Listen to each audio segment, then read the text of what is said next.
want to tell you about a plan you can follow which takes only a little time each day, 5 days a week, and which brings results out of all proportion to the time spent. For a moment, consider the things your mind has brought you. Everything you have, your work, your relationship with your family and others, your philosophy of life, all come to you as a result of using your mind. Now consider the estimate made by experts. You have probably been operating on less than 10% of your mental capacities, much less. Dr. Herbert Otto, psychologist, educator, and chairman of the National Center for the Exploration of Human Potential, reminds us that many well-known scientists, such as the late Abraham Maslow, Margaret Mead, Gardner Murphy, O. Spurgeon English, and Carl Rogers, subscribe to the hypothesis that man is using a very small fraction of his capacities. Margaret Mead quotes a 6% figure. Herbert Otto writes, "My own estimate is 5% or less." Neurological research at the UCLA Brain Research Institute points to enormous abilities latent in everyone by suggesting an incredible hypothesis. The ultimate creative capacity of the human brain may be, for all practical purposes, they pointed out, infinite. To use the computer analogy, man is a vast storehouse of data. But we have not learned how to program ourselves to utilize these data for problem-solving purposes. Yefremov, the eminent Soviet scholar and writer, says man under average conditions of work and life uses only a small part of his thinking equipment.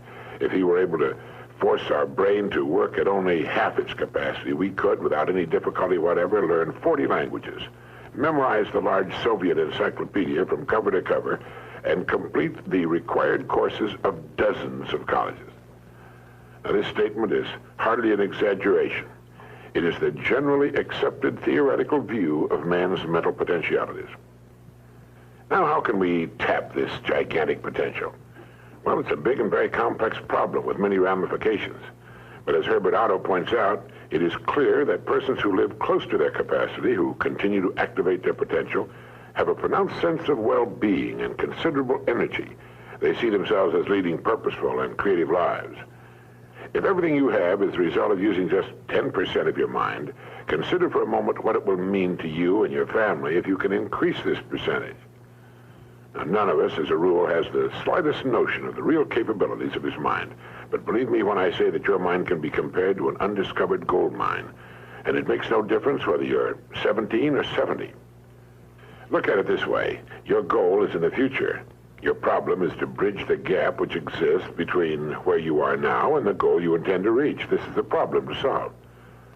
Robert Seashore, when chairman of the Department of Psychology at Northwestern University, pointed out that successful people are not people without problems.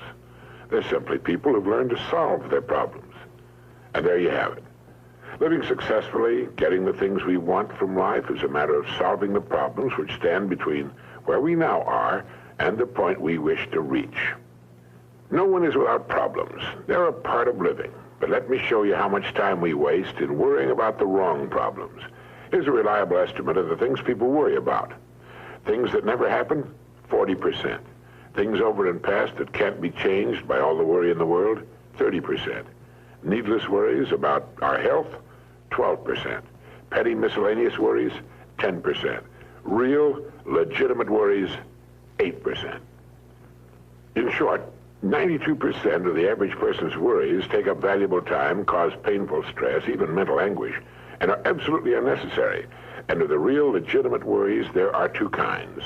There are the problems we can solve, and there are the problems beyond our ability to personally solve. But most of our real problems usually fall into the first group, the ones we can solve if we learn how. Now, I'm going to assume you've decided upon a goal. Your problem is, how do I achieve it?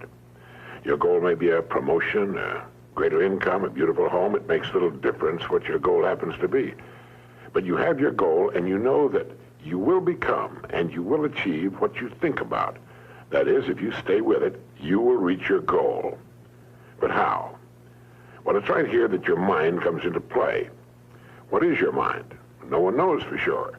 Perhaps the best way to describe it is to quote Pulitzer Prize-winning playwright Archibald MacLeish. In his play, The Secret of Freedom, a character says, "The only thing about a man that is a man is his mind. Everything else you can find in a pig or a horse." That's uncomfortably true. The human mind is the one thing that separates us from the rest of the creatures on Earth. Anything that comes to us in the future will almost certainly come to us as a result of the extent to which we use our minds. And yet it's the last place on earth the average person will turn to for help. In order to reflect just a moment on the human mind, consider what it's accomplished. Human knowledge has advanced more in the past 50 years than in all the preceding 10,000 years of human civilization. Of all the scientists who ever lived, it's estimated that 90% of them are alive today. We've reached, in the area of ideas and human advancement, a plateau so high it was undreamed of by even the most optimistic forecasters as recently as 10 years ago. But every new idea triggers additional ideas, so that now we're in an era of compounding advancement on every front and in every area that staggers the imagination.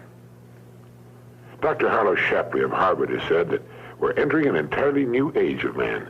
He calls it the psychozoic age, the age of the mind. And you own one, free and clear.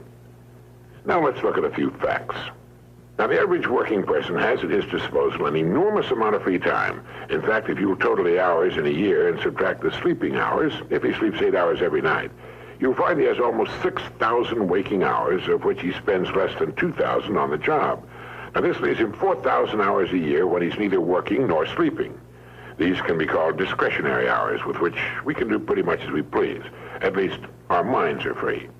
Now, so you can see the amazing results in your life, I want to recommend that you take just 1 hour a day, 5 days a week, and devote this hour to exercising your mind. Pick 1 hour a day on which you can fairly regularly count. And during this hour every day, take a completely blank sheet of paper. At the top of the page, write your present primary goal, clearly, simply. Then, since our future depends upon the way in which we handle our work, write down as many ideas as you can for improving that which you now do. Try to think of 20 possible ways in which the activity that fills your day can be improved. You won't always get 20, but even one idea is good. Now remember 2 important points with regard to this. 1, this is not particularly easy, and 2, most of your ideas won't be any good. Now, when I say it's not easy, I mean it's like starting any new habit. At first, you'll find your mind a little reluctant to be hauled up and out of the old familiar rut. But as you think about your work and ways in which it might be improved, write down every idea that pops into your mind, no matter how absurd it might seem. Let me tell you what will happen. Some of your ideas will be good and worth testing. The most important thing this extra hour accomplishes, however, is that it deeply embeds your goal into your subconscious mind, starts the whole vital machinery working. And 20 ideas a day, if you can come up with that many, total 100 a week, even if you don't think on weekends. An hour a day, 5 days a week, totals 260 hours a year, and still leaves you 3,740 hours of free leisure time. Now, this means you'll be thinking about your goal and ways of improving your performance, increasing your service, 6.5 full extra working weeks a year. 6.5 40-hour weeks devoted to thinking and planning.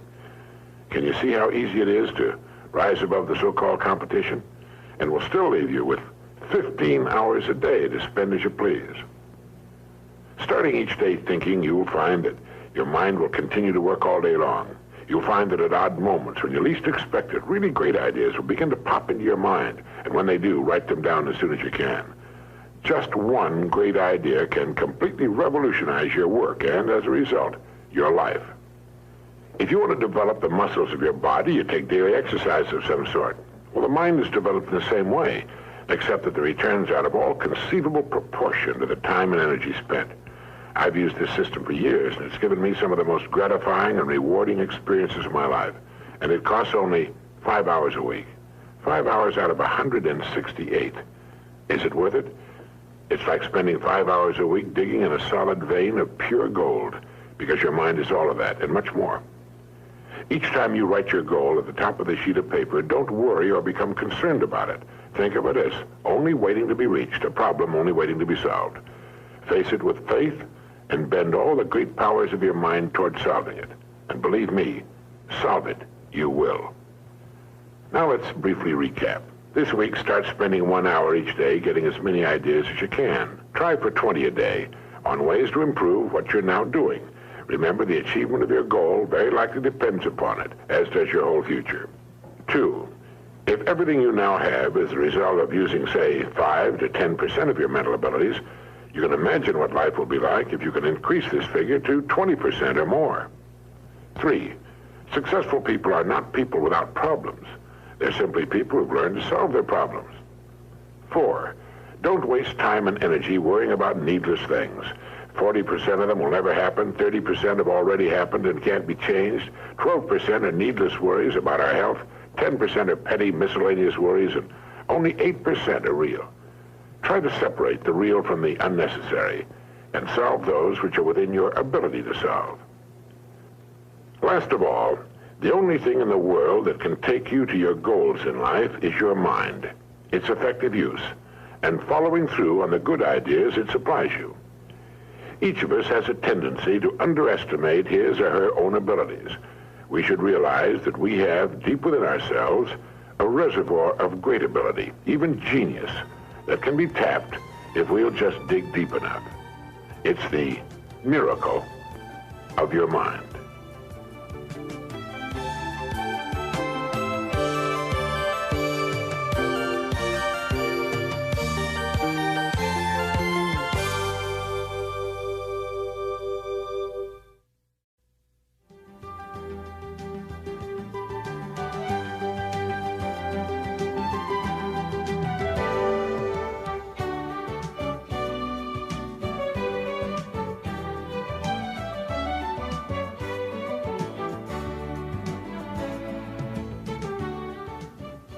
Every business, every organization, from the smallest to the very largest, needs a leader.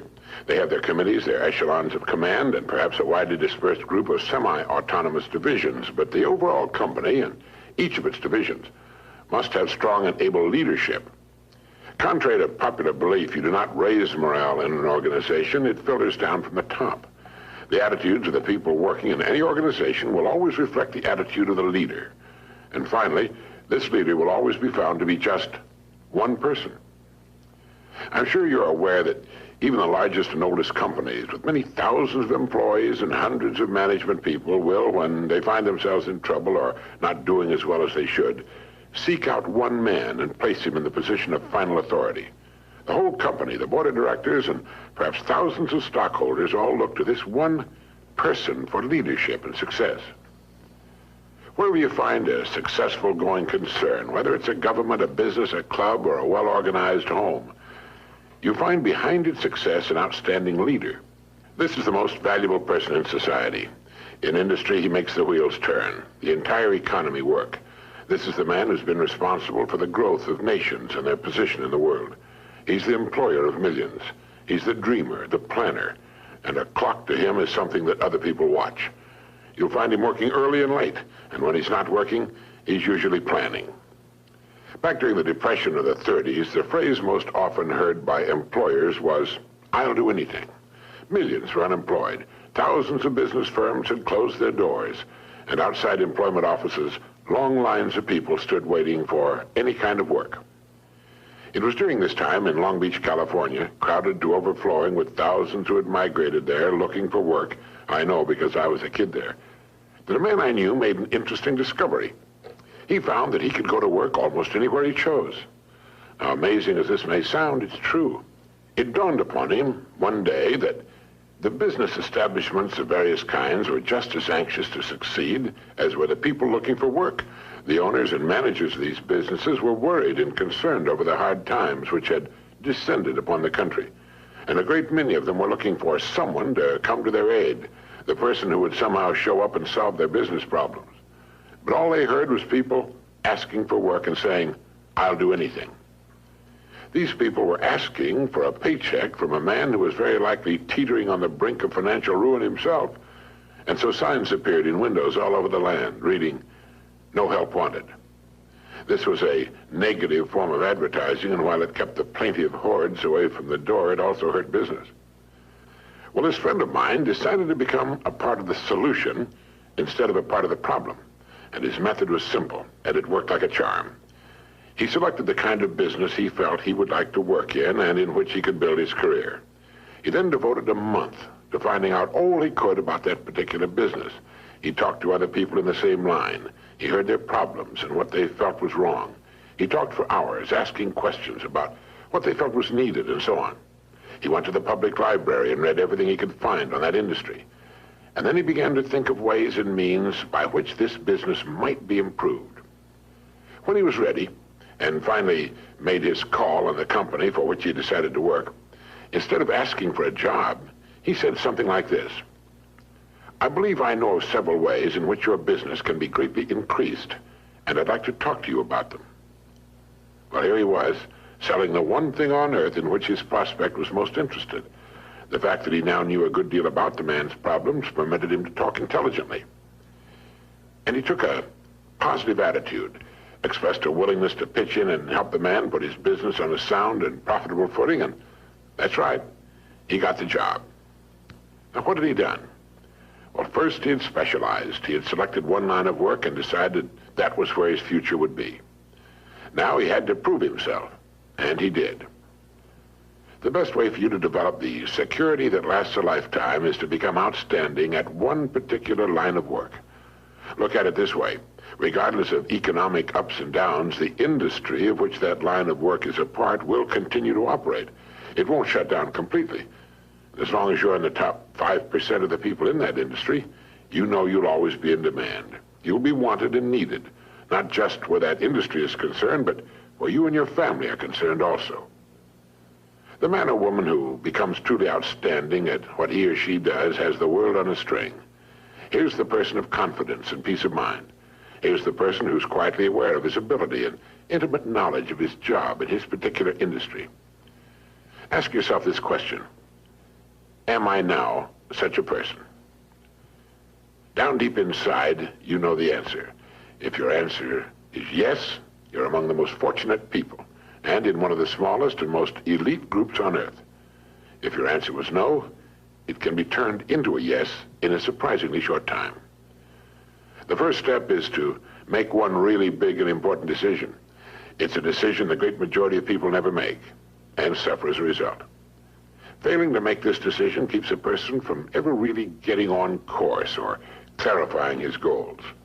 If you'll make the decision I'm now going to recommend, you can take a deep breath, give a comfortable sigh of relief, fix your eyes firmly upon your target, and go to work relaxed, comfortable, and sure in the knowledge that the success you seek will be yours. The great steel magnate Andrew Carnegie, when asked the formula for success, answered, "Put all your eggs in one basket, then watch the basket." Let's be frankly realistic. Who gets laid off work during an economic slump? Well, what gets thrown over the side when a ship is in danger of going down? Everything not absolutely vital to the operation of the craft and the safety of its passengers. And it's the same with a business or any other organization. With a corporation, its main purpose is to remain in business forever. As long as it remains in business, it can provide a needed product or service, protect the investment of those who have faith in it, and provide jobs for those who are vital to its continuity of operation. It's the duty of management to protect the firm and the people who depend upon it, just as it's the captain's duty to do everything in his power to keep his ship sailing. All a person needs to do is to make certain that he or she is a vital part of his business or organization. Those who insist on remaining spare gear must expect to be jettisoned when things get too rough for safety. Nobody, particularly the captain, likes to see cargo thrown over the side, but if it'll help save the ship, there's simply nothing else to do.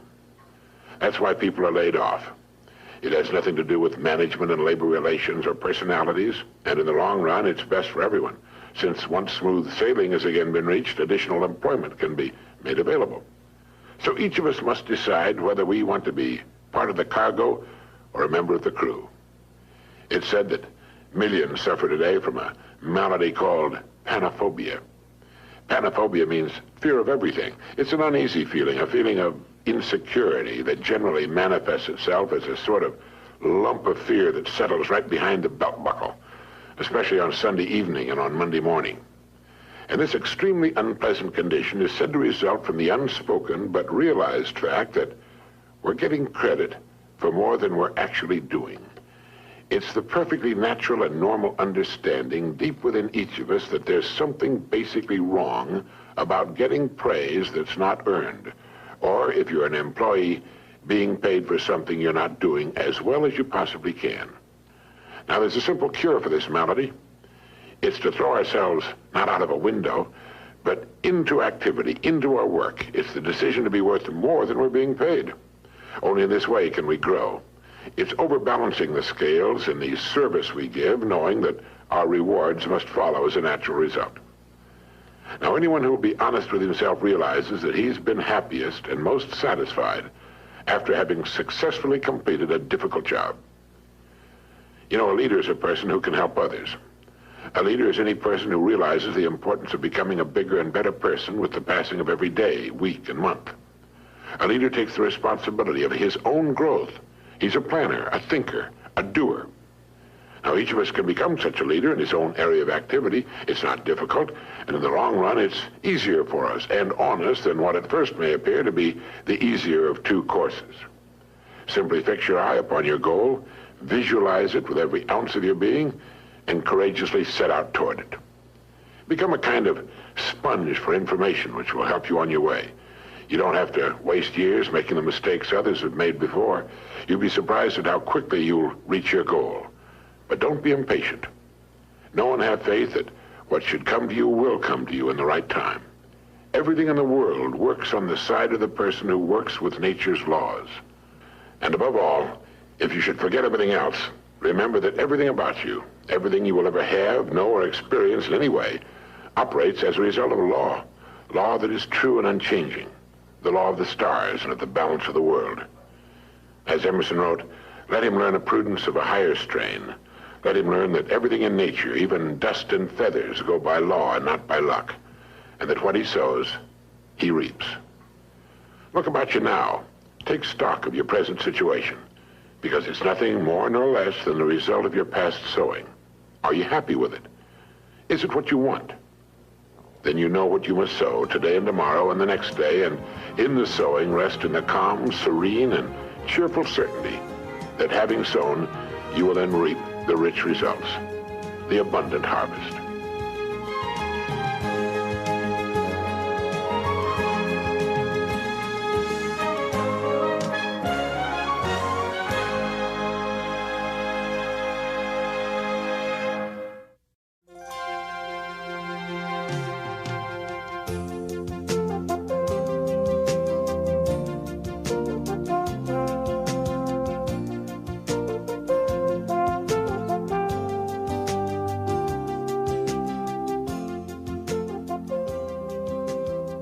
In the year 1843, a man was born who, during his lifetime, was to have a profound effect on millions of people.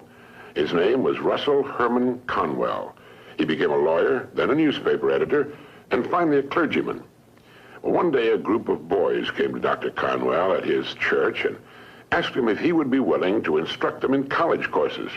They wanted a college education, but lacked the money to pay for it. He told them that he'd do all he could, and as the boys left, a thought, an idea began to form in Dr. Conwell's mind.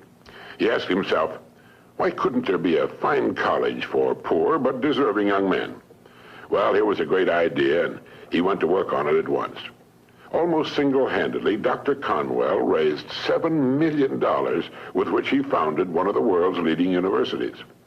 And he raised the money by giving more than 6,000 lectures all over the country, and in each one of them, he told the story called Acres of Diamonds. The story was the account of an African farmer who heard tales about other settlers who had made millions by discovering diamond mines. And these tales so excited the farmer that he could hardly wait to sell his farm and search for diamonds himself. So he sold his farm and spent the rest of his life wandering the vast African continent, searching unsuccessfully for the gleaming gems which brought such high prices on the markets of the world. Finally, in a fit of despondency, broke and desperate, as I remember the story, he threw himself into a river and drowned. Now, meanwhile, the man who had bought his farm one day found a large and unusual stone in a stream which cut through the property. And the stone turned out to be a great diamond of enormous value. And he then discovered that the farm was covered with them, and it was to become one of the world's richest diamond mines. The first farmer had owned literally acres of diamonds, but had sold them for practically nothing in order to look for them elsewhere. if he'd only taken the time to study and prepare himself, to learn what diamonds looked like in their rough state, and had first thoroughly explored the land he owned, he would have found the millions he sought right on his own property. The thing about this story that so profoundly affected Dr. Conwell and subsequently millions of others was the idea that each of us is, at this moment, standing in the middle of his own acres of diamonds. If we will only have the wisdom and patience to intelligently and effectively explore the work in which we're now engaged, we'll usually find that it contains the riches we seek, whether they be financial or intangible or both. There's nothing more pitiful to my mind than the person who wastes his life running from one thing to another, forever looking for the pot of gold at the end of the rainbow, and never staying with one thing long enough to find it. No matter what your goal may be, perhaps the road to it can be found in the very thing in which you're now engaged. You see, the average man believes some businesses are better than others, instead of realizing the truth that there are no bad businesses. There are just those people who don't know enough to see the opportunities in the work they're in. No matter what our work happens to be, it's our business. We're the manager. If there seems to be no future or opportunity in it, it isn't always because it's not there, but perhaps only because we can't see it. A farmer once poked a tiny pumpkin into an empty jug. The pumpkin grew until it completely filled the jug and could grow no more. When the farmer broke the glass, he had a pumpkin exactly the size and shape of the jug. If we're not careful, each of us can do a similar thing. We can mistakenly poke ourselves into jugs that limit our growth. But it is we who do the poking, not the job, not the company, nor the territory, nor the economy, nor the times. We do it. People who become outstanding at their work are those who see their work as an opportunity for growth and development, and who prepare themselves for the opportunities which surround them every day. Preparation is the key. This means becoming so good, so competent at what we're now doing, we will actually force the opportunities we seek to come our way. It takes imagination, creative imagination, to know that diamonds don't look like diamonds in their rough state, nor does a pile of iron ore look like iron or steel. Great opportunities lurk constantly in every aspect of the work in which we now find ourselves. In order to begin prospecting your acres of diamonds, start to develop a faculty called intelligent objectivity, the ability to stand off and look at your job as a stranger might, a stranger who considers your pasture greener than his own. To do this, start at the beginning. Within the framework of what industry or profession does your job fall? Do you know all you can know about your industry? How did it begin? Why did it begin? Who started it and when? What's your industry's annual dollar volume? How fast has it grown during the past 20 years? What's its projected growth during the next 10 years? In short, start now to become a student of your industry. You'll be amazed at the results. In 5 years or less, you can become a national expert in your field. And it's the experts who write their own tickets in life. Surveys indicate that the great majority of people seem to look at their jobs as being as far as they can go, as the end of the line. They need to realize how really desperately an expanding and dynamic industry needs and seeks the uncommon person who is prepared to share in its growth, how richly it will reward this person of vision and action. On the other hand, those who are not preparing and growing are not just standing still. In relation to their industry, they're going backwards. So ask yourself, do I know as much about my job and my industry as a good doctor or lawyer knows about his job, his profession? You should, you know. This is the attitude of the person who wants to become a professional at what he does for a living. It's far more fun, many times more rewarding and interesting, and the real pro can ride out occasional storms in the economic seas in a safe boat built of research and preparation. In order to become a professional in a world of amateurs, we need to study 3 important subjects. 1, our company and the industry in which it operates. 2, our job and perhaps the next step upward in our career. And 3, we need to study people, since successfully serving and getting along with people will determine our success or failure. These are 3 subjects on which you can gradually build a fine home library. Your bookstore clerk will help you find the right books if you will tell him what you want to know. Frequently, all you need in order to make an enormous improvement is simply a reminder of things you've known but have forgotten. Perhaps this study and research in your job, your industry, and ways of increasing your service to others sounds like a big job. Well, it is. But it's fascinating, and in the long run, it pays tremendous dividends. builds complete security, and it can be accomplished in an hour a day devoted to reading and making permanent notes. Think of ways and means by which you can increase your contribution to your company, your industry, and those whom you serve. You'll begin to notice a wonderful change in your world, for as ye sow, so shall ye reap. This applies just as much to the family as it does to the breadwinner. The minute you adopt this attitude, you've joined the top 5% of the people of the world. You've virtually removed all competition. You're creating rather than competing. You're affecting life rather than just being affected by it. You're becoming a creator and a giver to life instead of just a receiver. By taking this attitude toward your work, your company, and industry, you're automatically taking care of two vital parts of successful living.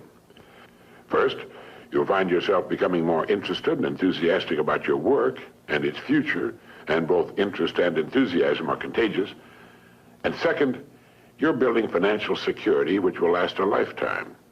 So keep this thought in mind as often as you can on and off the job. Somewhere in your present work, there lurks an opportunity which will bring you everything you could possibly want for yourself and your family. It will not be labeled opportunity. It will be hidden in common, everyday garments, just as was the hairpin with which a man fashioned the first paper clip, or the dirty drinking glass which triggered the paper cup industry. Now, in closing, here are 12 points to remember. 1, if we'll develop the wisdom and patience to intelligently and effectively explore the work in which we're now engaged, we will very likely find it contains the riches, tangible and intangible, we seek. 2, before we go running off into what we think are greener pastures, let's realize our own pasture is probably unlimited. 3, there are no bad jobs. It's the way in which we go about our work that makes it good or bad. 4, let's not poke ourselves into jugs beyond which we cannot grow. Let's avoid self-limitation. 5, only preparation can ensure our taking advantage of the opportunities which will present themselves in the future, opportunities which are around us now. Let's begin to prepare now. 6, put your imagination to work on the many ways and means of improving what you're now doing. 7, learn all you can about your job, your company, and your industry. 8, since there's no limit to the growth of your industry, it must follow there's similarly no limit to your growth potential within that industry. 9, our dynamic and growing economy needs and will well reward the uncommon person who prepares for a place in its growth. 10, begin to build your library of reference material pertaining to your company, industry, job, and on how to better serve and get along with people. 11, set aside an hour a day for this study and research. 12, remember the story of the acres of diamonds.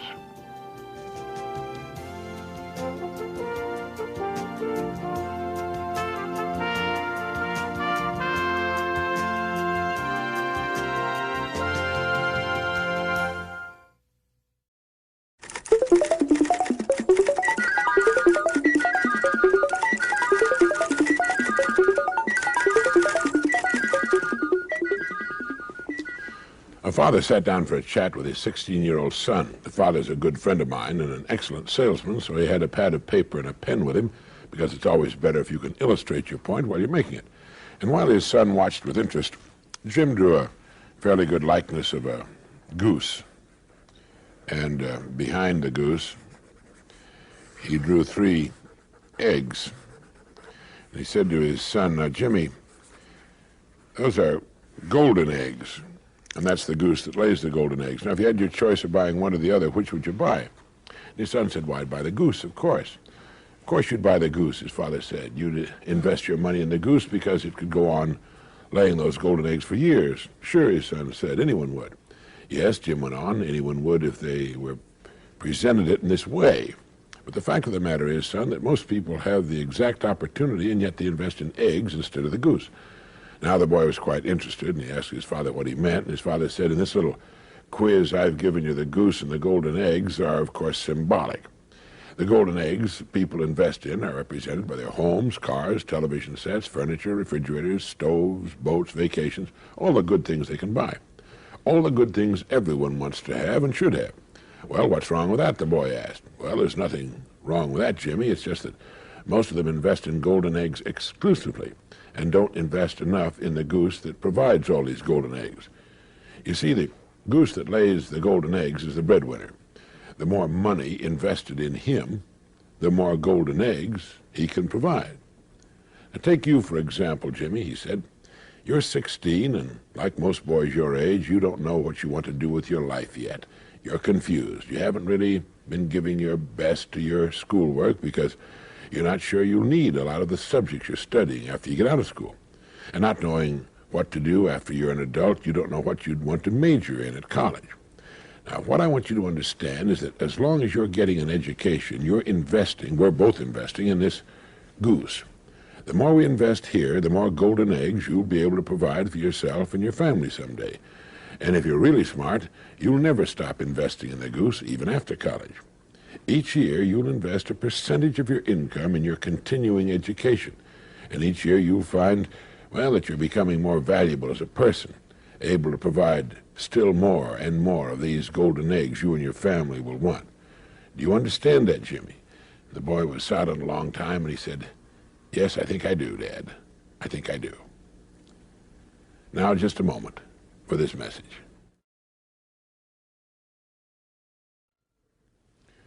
After my friend had had his little illustrated talk with his son, as he told me later, the boy looked at the illustration a long time, then he picked it up, folded it, put it in his pocket, and went off to do his homework.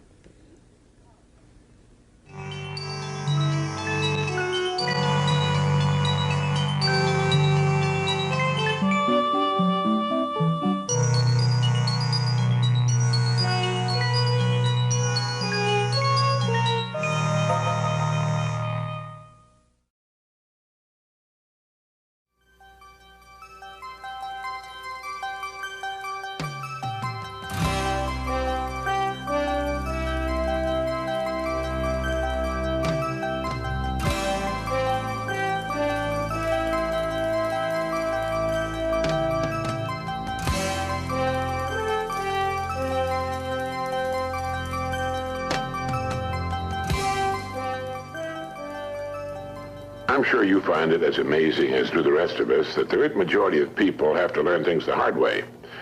It's only natural to think that if a great discovery were made in a particular generation, all the succeeding generations would know about it and utilize it for their own good. But in many things, such is not the case. It's true with inventions and discoveries which obviously affect our lives, but it frequently is not true when it comes to the great laws which determine the direction of our individual destinies. One time, a group of laborers was hired to work on a farm. These people came from a very small, remote village where motor vehicles were still very scarce. They were enjoying a new experience of being transported on the back of a truck when they came to the place where they thought they were supposed to get off. Well, without giving it a thought, apparently, they simply stepped off the back of the speeding truck. Now, fortunately, they fell on a soft dirt road, not a paved highway, but even then, the results of their unconventional method of disembarking were, to say the least, surprising. They went bounding, spinning, sliding, and cartwheeling along the dusty road for quite a distance before gravity and friction, working together, finally brought them to an astounded halt. Well, none was seriously injured. In fact, by the time the terrified driver got back to them, they were laughing uproariously about the whole thing. The truck driver, in explaining the incident later, put the blame on their never having ridden in trucks before. Well, that's the obvious answer, but not the right one. The amazing circus tumbling act on a remote farm road had been caused by ignorance of a law that operates the same whether a truck, a boat, an airplane, or any moving body is involved. Sir Isaac Newton gave us the law, and it goes like this. A body in motion tends to remain in motion until acted upon by an outside force. When the workers stepped off the back of the speeding truck, they were going the same speed as the truck itself. The outside force was gravity, which pulled them down to the road, still traveling at the same speed. And, well, you get the idea. They had been hurt, confused, frightened, and turned upside down because of their ignorance of a law of physics. They might have been killed. Now, all over the world, there are millions of people who are being hurt, confused, frightened, and whose lives are turned upside down because they don't understand the principal law on which everything in the universe operates. The law of cause and effect. This law has been written thousands of times by the greatest minds the world has produced, and as a result has appeared in many forms. For our purposes, it might best be put this way. Our rewards in life will always match our service. It's another way of saying, as ye sow, so shall ye reap. And it's been written in many ways, in every language on earth. I like to think of this law in the form of a giant apothecary scale. One of the bowls is marked service, and the other is marked rewards. Now, whatever we put into the bowl marked service, the world will match in the bowl marked rewards. If any person alive is discontented with his rewards, he should examine his service. Action, reaction. As ye sow, so shall ye reap. What you put in will determine what you must get back in return. So simple, so basic, so true, and yet so misunderstood. If a business is not expanding to the quick and exciting tempo of the times, it must examine its contribution, its service. If a person is unhappy with his income, he must examine and reevaluate his service. Never before in the history of the world have human beings been so interdependent. It's as impossible to live without serving others as it would be to live if others were not constantly serving us. And this is good. The more closely knit this interdependence becomes, the greater will be human achievement. We all seek rewards, and we should understand that rewards come in two forms, tangible and intangible. That is, rewards include the money we earn, the home we buy, the car we drive, the clothes we wear, and they also include the way we feel, our happiness, our peace of mind, our inner satisfaction, the people we meet and enjoy. But remember this, whatever it is you seek in the form of rewards, you must first earn in the form of service to others. All attempts to abrogate, to sidestep this law will end in failure, frustration, and if maintained long enough, ultimate demoralization. We can see this frustration on every side. We can see it in the tense, strained, and nervous faces, in the mountains of tranquilizers which are consumed every day. And we can also see it in the slack, bovine-like faces of those who have found the whole thing too complicated and have simply given up, surrendered to the push and pull of circumstances. How much of this do you suppose is due to misunderstanding or ignorance of this simple and wonderful law of nature? It's my belief that a great deal can be traced to this cause. Now, do you understand this law, fully understand it, intellectually and emotionally? If you do, you can chart a wonderful course through life. Just as the field worker stepped off a speeding truck, just as a child will put its fingers in the way of a closing door, just as a speeding driver discovers he's not going to make the curve, how many times have you been confounded because you acted contrary to the rules, not just the rules of man, but the rules of nature? How many times have you been in the position of the man who sat in front of the empty fireplace and said, "Give me heat, and then I'll give you some wood"? People seem to be divided into those who understand that the wood must be put in before they can expect warmth, and those who feel they should get warmth whether they put anything in or not, or who feel they should get maximum heat from too small a supply of wood. A man's discontent can be said to be represented by the distance between what he has and what he wants. Once he's achieved that which he wants, the odds are good that he'll want still more, for that's the way of people, and that's good. That's a healthy sign. Constructive discontent is what gives us our continuing upward spiral of civilization. So do this if you haven't already. Determine what it is you want. Look objectively at the place in which you now find yourself. Consider the distance separating you from your goal, and determine ways of increasing your service so you will build a bridge across it. This puts thinking and creative activity into living. It also assures us that our goals can be achieved by individual effort. A person's world can be compared to a plot of ground. It exists, it's there. It has inherent within itself an amazing potential, and it's prepared to react to man's every action. In fact, it must. Now, whatever your job happens to be, think of it for a moment as this plot of ground. Planting the plot is only the first step. We are given the plot, and that's all we should be given. It's what we do with it that will determine its degree of greatness and success. It's like the story of the preacher who was driving by a beautiful farm. The fields were cultivated and abundant, were with well cared for crops. The fences, house, and barns were clean, neat, and freshly painted. A row of fine trees led from the road to the house, where there were shaded lawns and flower beds. It was a beautiful sight to behold. So when the farmer working in the field got to the end of a row near the road, the preacher hailed him and said, "God has blessed you with a beautiful farm." The farmer stopped and thought a moment and replied, "Yes, he has, and I'm grateful. But you should have seen this place when he had it all to himself." You see, the farmer understood that he had been blessed with a fine farm, but he was also aware that it was his own love and labor which had brought it to its present state. In thinking of ways of increasing your service, read books on your specialty. Read what others have found to work well for them. But at the same time, think of original and creative ways of increasing your service, ways that are unique with you and the way you are.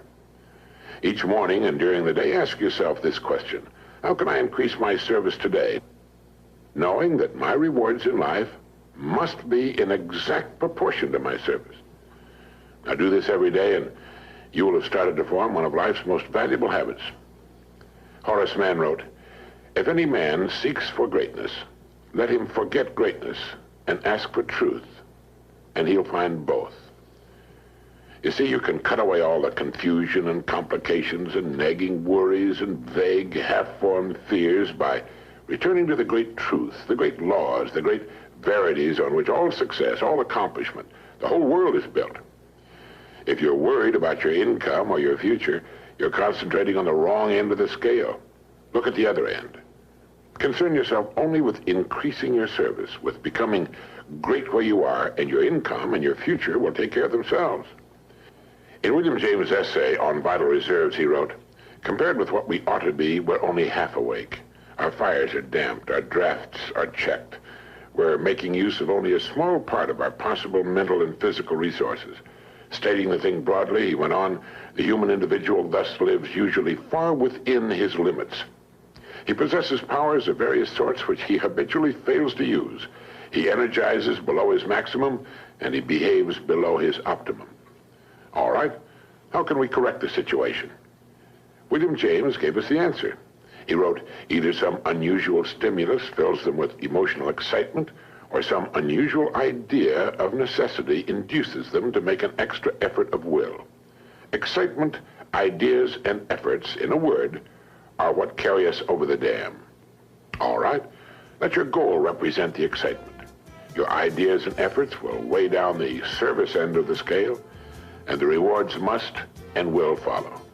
They'll be yours. They are yours the moment you realize this truth.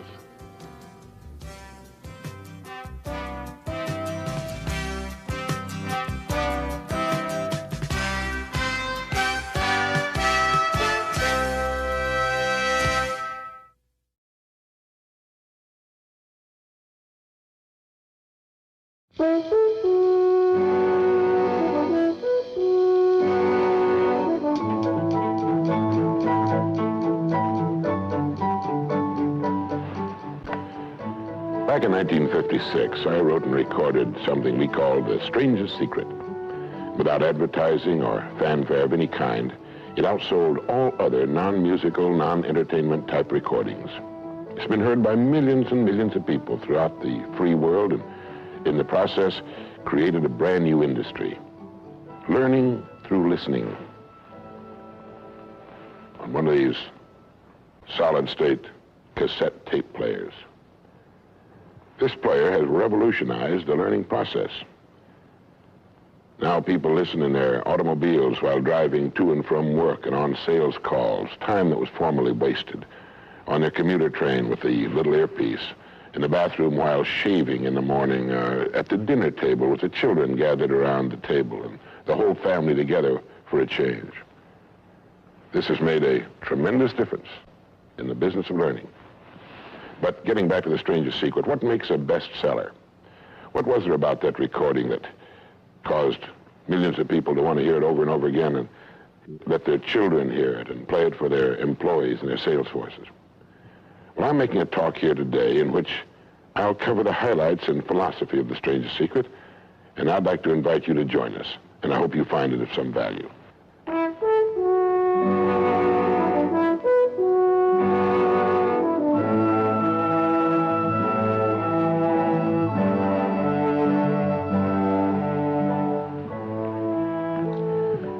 I want to tell you the most interesting story in the world.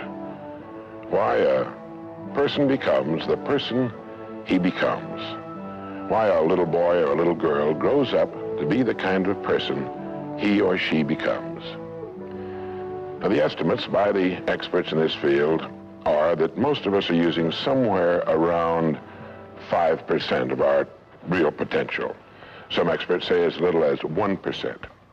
It means that we're only giving about 5% of ourselves to what we're doing, to our days, our work, our families, everyone we know, our entire environment.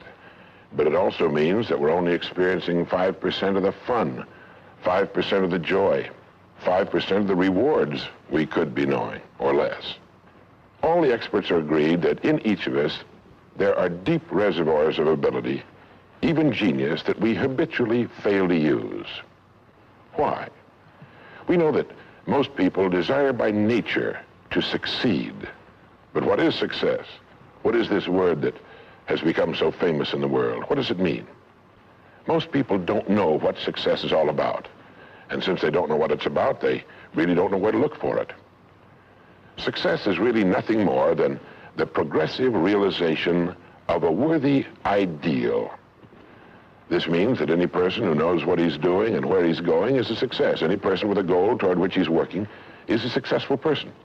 This means that the boy in high school who's working toward a diploma, or the boy in college toward a degree, is just as successful as any human being on earth, because he knows what he's doing, why he's getting up in the morning, and where he's going.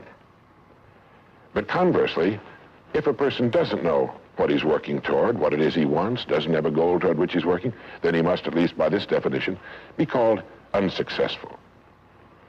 Why isn't then, with this simple definition, why isn't everyone successful? Should be easy. Yet surveys indicate that 19 out of 20, 95% at least, are not. In fact, a survey one time asked thousands of working men why they got up in the morning and went to work, and 19 out of 20 didn't know. 19 out of 20 working people didn't have the foggiest notion of why they got up in the morning and went to work. Under closer questioning, they said, well, everybody works. Well, that would be a good reason to quit. In fact, here's a little rule of thumb you might want to remember. Whatever the great majority is doing under any given circumstance, if you do exactly the opposite, you'll probably never make another mistake as long as you live. Just something to keep in the back of your mind. The problem with most people is that they're playing the world's most unrewarding game. And the name of the game is follow the follower. There's a story about a small town in which there was a jewelry store, and like all jewelry stores, or most jewelry stores at least, he had a big clock in his window. And every morning for years, he'd noticed a working man stop, adjust his pocket watch to the same time as the clock in the window. He'd been doing this for many years, and one morning the jeweler was out in front sweeping a sidewalk, and so he asked the man, he said, tell me, why do you adjust your watch to my big clock every morning? I've noticed you're doing that for years. The man said, well, I'm the foreman down at the big plant. He said, I want to make sure my watch is correct because I blow the quitting whistle every night at 5 o'clock. The jeweler looked at him rather strangely for a minute, and he said, well, that's funny. He said, I've been setting that big clock in the window by that quitting whistle all these years. A very logical thing, but they could have been off 6 months. It was a case of a person just going along with what he thought to be correct without checking his references. So I want to suggest that from now on out, at least we do that we check our references and ask ourselves, are the people I'm following going where I want to go? Let me tell you the story of what we might call the average young man in our society. Now, from the time this boy is born, there's only one thing on earth he can do, and that's to begin to think, act, and talk like the people by whom he's surrounded. This is all in the world he can do. But right off the bat, the odds are 95 to 5 that he's thinking, acting, and talking like the wrong group. They're wonderful people. They love him. They'd do anything in the world for him. They want him to succeed. But the odds are 95 to 5 they haven't got the answers he needs if he's to reach fulfillment as a human being, if he's to reach this success that he wants, if he's to reach into these deep reservoirs of ability and genius we know he possesses and draw it out. Well, he starts in school. The most important thing to a little boy in school is to be liked by the other little boys in school. And so at this tender age, he begins to follow other little boys, his same age, who don't know any more than he knows, and who do not necessarily have any capacity for leadership. And he does this in the first grade, and the second, and the third, and the fourth, and the fifth, and the sixth, and the seventh, and the eighth, and year after year after year, he forms himself into a composite average of other little boys his age, trying to be like them, trying to do the only thing in the world that's impossible for a human being to do, which is to be like somebody else. Now, let's say he goes all the way through school, usually goes in the military service. Again, he's caught in a vice-like grip of conformity. Now, let's say he's 25 years old, out of school, out of service. What's he going to do? As a rule, he'll go back to his hometown, unless he's married, in which case he'll go to his wife's hometown. But let's say he goes back to his own hometown. He's single. He doesn't know quite what to do. He's standing on a corner one morning, and a friend that he knew in school comes up and says, "Hi there, Charlie, what are you doing?" He says, "Nothing." He said, "Why don't you come down and work where I work? It's a pretty good place. The pay's regular. We got all kinds of fringe benefits and so on." And so he does. The odds are about, again, 95 to 5 that his first job is taken as a result of random application. On the job, without thinking about it, the most natural thing in the world for him to do is to look around, see how the other guys are doing their job, and to begin doing his the same way, assuming that what is normal for them is normal for him. No reason for this. He doesn't think about it. He just does it. Now, he has stretching in front of him 50 years or more in the golden age that man has been dreaming of since the days of ancient Greece. What's he going to do with these 50 golden years? Well, let's take a close look at him. We know that he works 40 hours a week, as a rule. 40 hours a week, which leaves him 72 hours a week when he's neither working nor sleeping. 72 free, discretionary hours each week to do with as he pleases. Now, at this point, of course, he's married. He has his little house and his little car. And this is about what he does with his free 72 hours every week. He'll do what the other fellows are doing with their free 72 hours every week, which is virtually nothing at all. On a typical day, he'll quit right on the dot, get in his little car, go to his little house, go in his little kitchen, kiss his little wife, and say, "I'm tired." They've even figured out why he says that. The experts believe that he used to hear his father say that back when men used to get tired working during the day, and he picked it up and he repeats this every night when he gets home. He bolts his little meal and then heads for the living room where he turns on his escape box. Click. Takes 15 or 20 seconds for the screen to light up, a period of time he finds interminable, but he gets through it somehow. Maybe kicks the dog or thumbs through a magazine or something. Then the screen lights up, and he does too a little bit, and there in front of him, he sees people in all kinds of funny old-time costumes, all killing each other at a great rate. One expert has agreed that the average family can see more death and bloodshed and carnage on his television set in a week than Crassus saw when he crucified 6,000 prisoners on the southern road to Rome. But you know how those experts are. He could certainly be off one or two. But he sits there for about 5.5 or 6 hours. 25% of all free time now is spent in front of the tube, according to the latest statistics.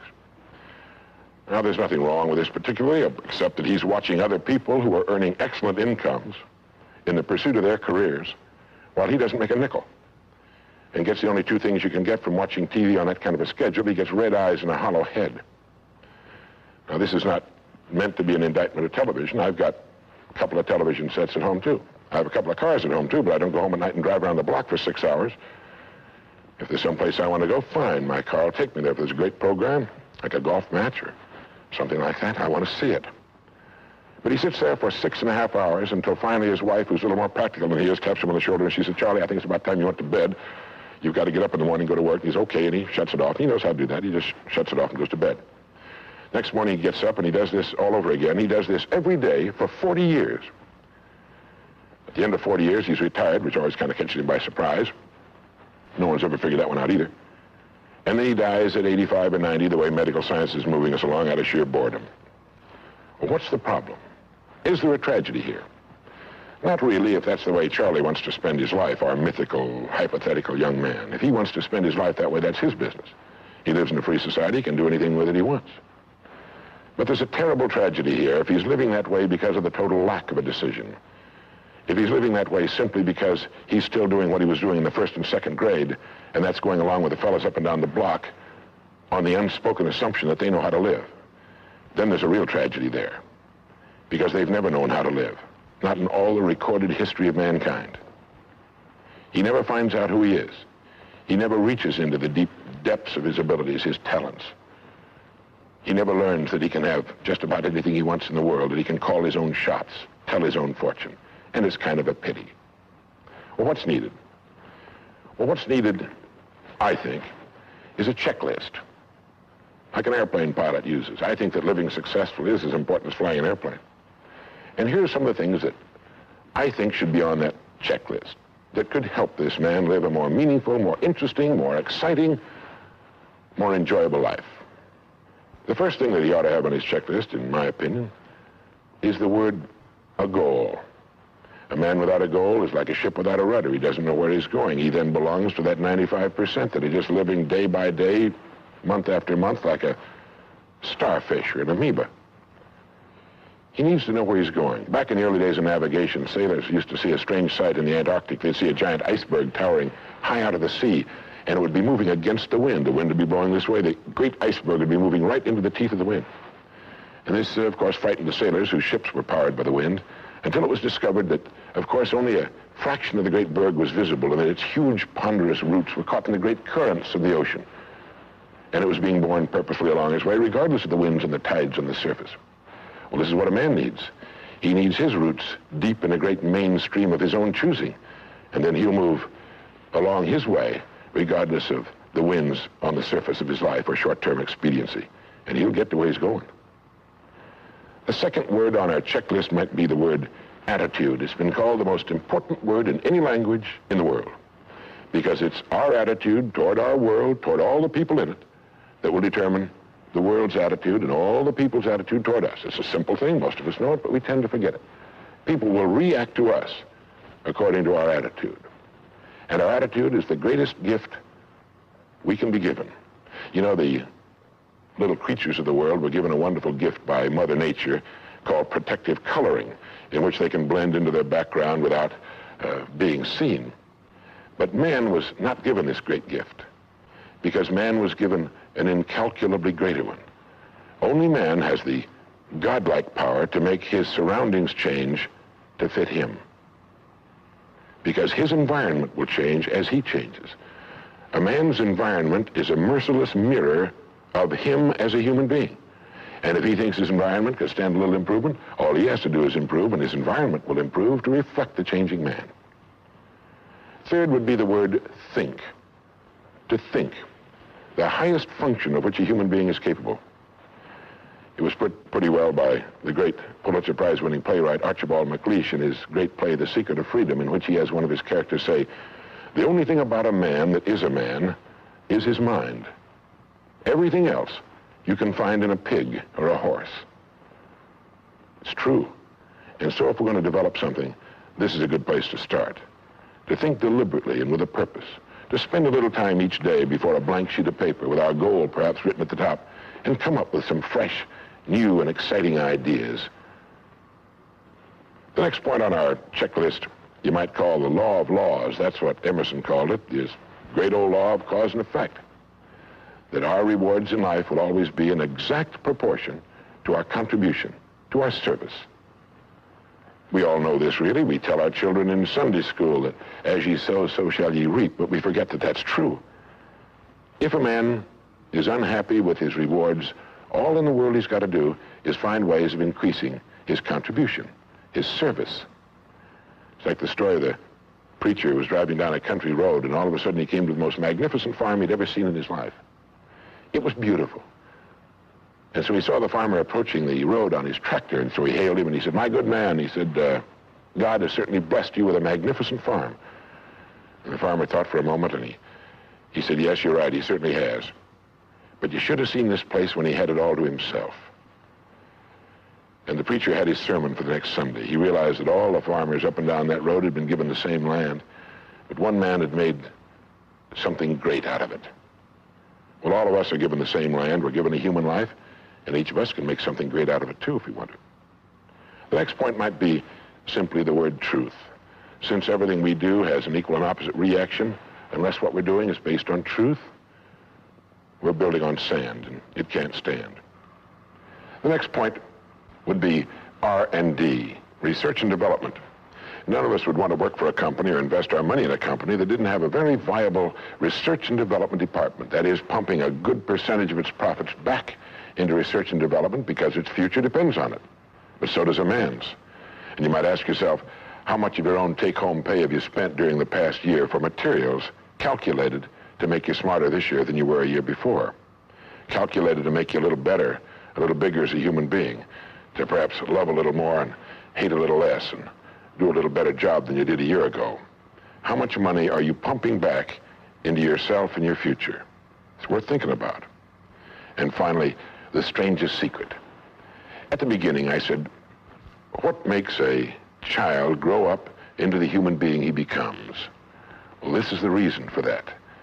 Of course, he's the confluence of a genetic pool that goes back for thousands and thousands of years. His environment has an influence on him, of course. But what makes him become the person he becomes is that he becomes what he thinks about most of the time. It's as simple as that. We become what we think about most of the time. And that's the strangest secret. This is why thinking is so vital. This is why a goal is so important. Because we will become that. This is why people who set goals achieve them. The trouble with men is not in achieving their goals. They do that. It's in establishing them. Well, that's about it. I think it's good to remember that if we just go along with the crowd, we won't wind up with much more than the wish that we could do it all over again, and as far as we know, you can't. If we want to amount to anything as individuals, we need individual goals, individual thinking, individual actions, and we must never conform to the big group. We must love them, we must help them, we must serve them, because our whole success will depend on our ability to do these things. But never lose our own individuality and our identity by permitting ourselves to become submerged in what has historically proved itself to be little more than a suffocating sea of indirection and purposelessness. If we want to emulate someone, fine, but let's be choosy in whose steps we follow. It's the only life we've got. And remember to think. Imagination is everything, and we can become what we can imagine. If you find yourself getting depressed and down at the mouth, as we all get once in a while, you might want to remember this quotation by Dean Briggs. He said, "Do your work. Not just your work and no more, but a little more for the lavishing's sake. That little more which is worth all the rest. And if you suffer as you must, and if you doubt as you must, do your work. Put your heart into it, and the sky will clear. And then out of your very doubt and suffering will be born the supreme joy of life." Believe it or not, in an age when we've come to nearly deify leisure time, we've almost lost sight of the fact that virtually all our satisfactions, rewards will come not from our leisure, but from our work. And don't forget the strangest secret. We become what we think about.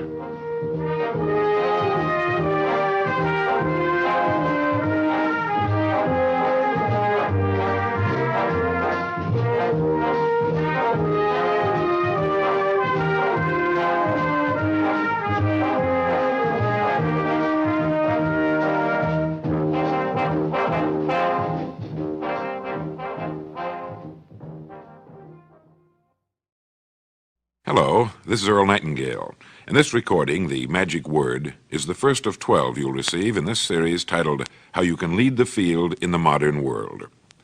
Before we start, I'd like you to know that I'm not going to try to tell you how to live your life. That's none of my business, nor is it anybody else's business. That's your business.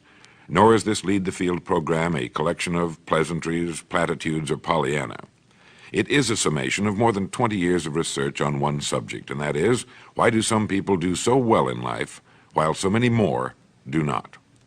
And the first thing let's talk about is the magic word.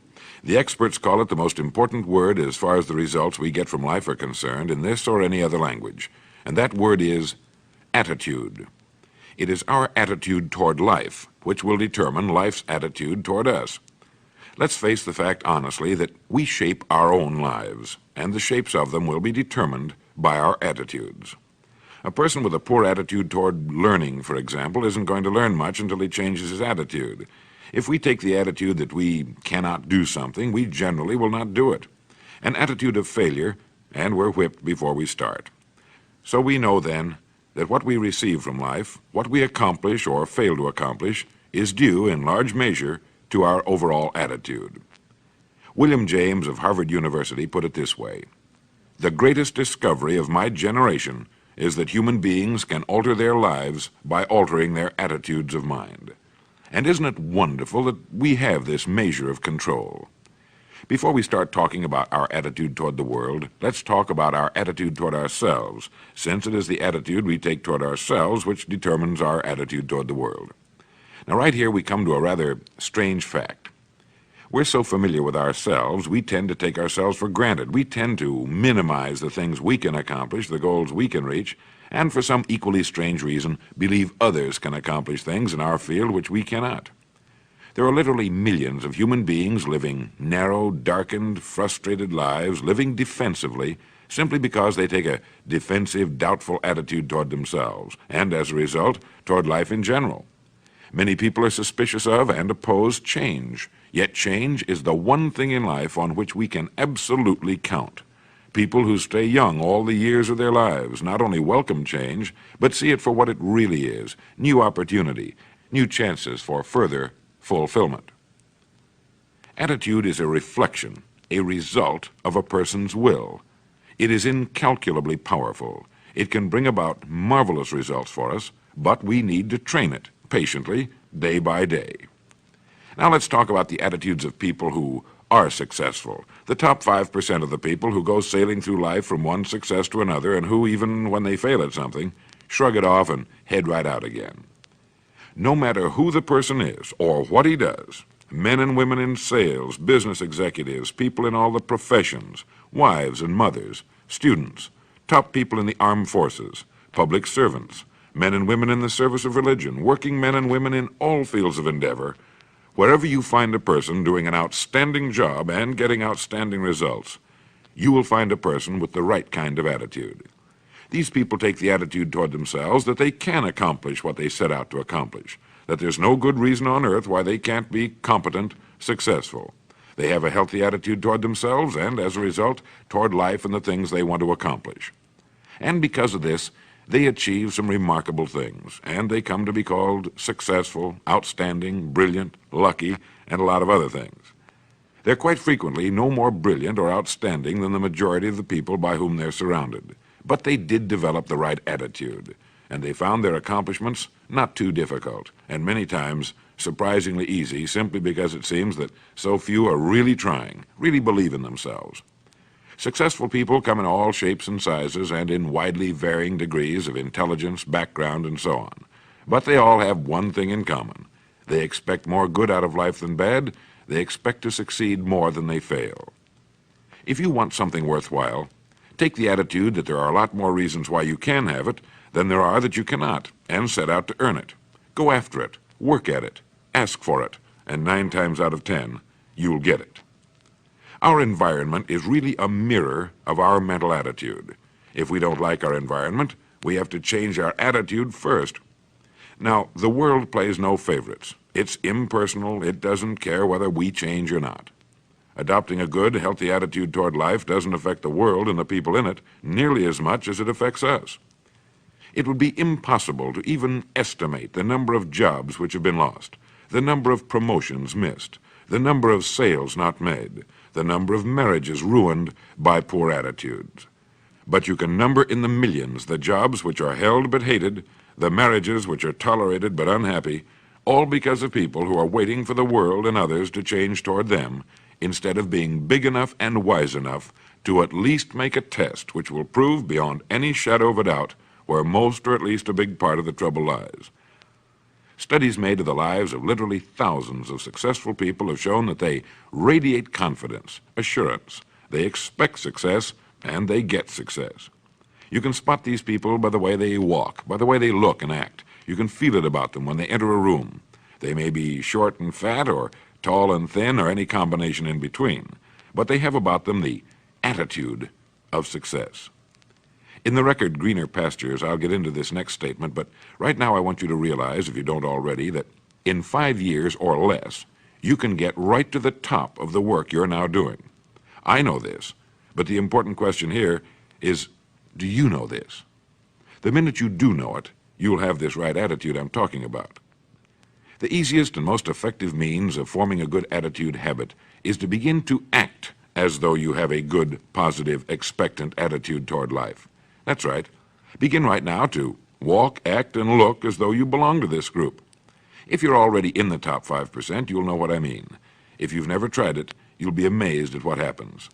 Actions trigger feelings, just as feelings trigger actions.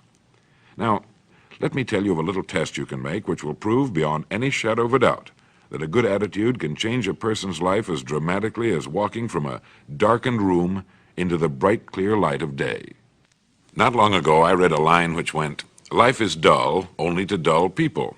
This is true, but it also could have read, "Life is interesting only to interesting people," or "Life is successful only to successful people."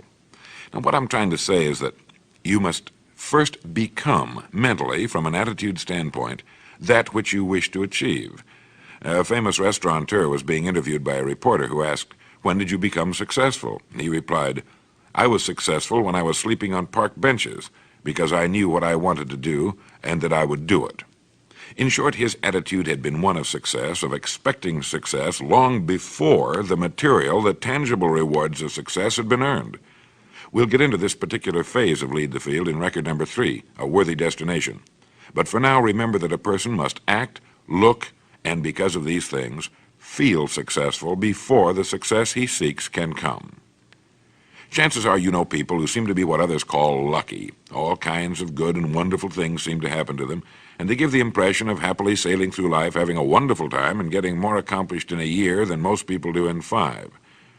This has been figured out fairly scientifically, and if anyone will conscientiously go about the test I'm going to recommend, and stay with it every day for the next 30 days without fail, that person can join this small, happy, and extremely productive group of people.